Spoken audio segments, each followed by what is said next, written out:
Luego, cuando el deseo ha concebido, engendra el pecado, y el pecado, una vez que ha sido consumado, da a luz la muerte. Santiago 1:15. Hoy encontramos a el medio hermano de Jesús, Santiago, quien cuando Jesús estuvo en vida nunca lo reconoció como Señor, Salvador, o llegó a entender su divinidad.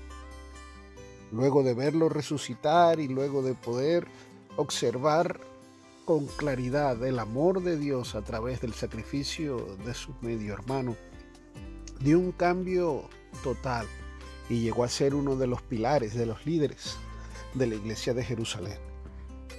Se convirtió en alguien utilizado por Dios para traer bendición y claridad a la vida de los creyentes de la época. Por eso escribe esta carta, la carta de Santiago, donde les reta a poder vivir en total madurez. Ese es el mensaje principal.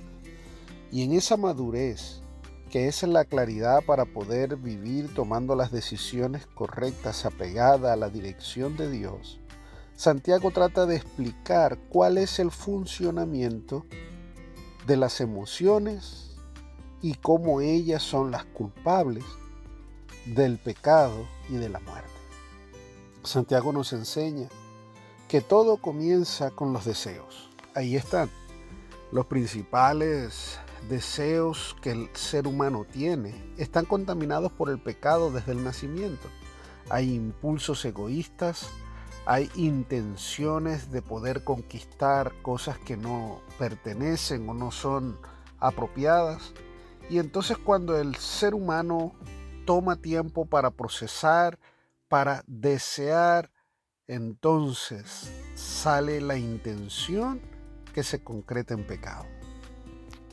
Todos los pecados comienzan en la mente, todos los pecados comienzan con un pensamiento, con un deseo que si no se controla, se conlleva directamente a un sufrimiento. Necesitamos atender en esa primera etapa todos esos pensamientos equivocados. Cuando comenzamos a desear lo que no nos corresponde, cuando comenzamos a tener actitudes egoístas, cuando los impulsos llegan ahí, ese es el momento donde hay que filtrarlos. Por eso necesitamos al Espíritu Santo.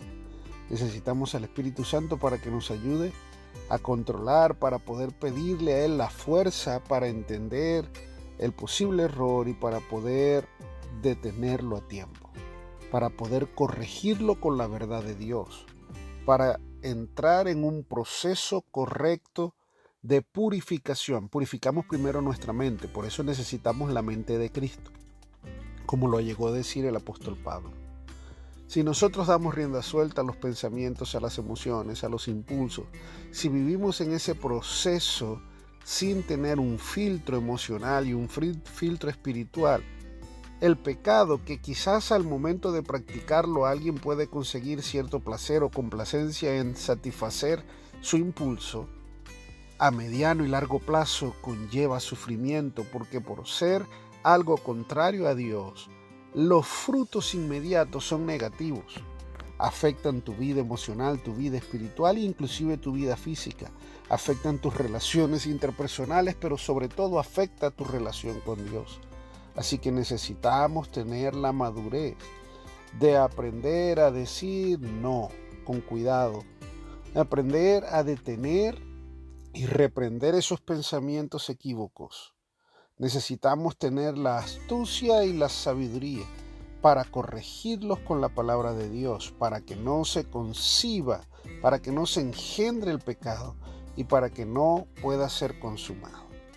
Soy el pastor Nathanael Velázquez y espero que esta meditación pueda ser un consejo para ti personal, practicable y posible. Que a partir de ahora aprendas a batallar con los pecados en los que tienes inclinación antes de engendrarlos, para que los corrijas con el impulso y con el pensamiento que los origina, y así puedas mejorar tu calidad de vida, tu santidad y tu relación con tu Padre Celestial.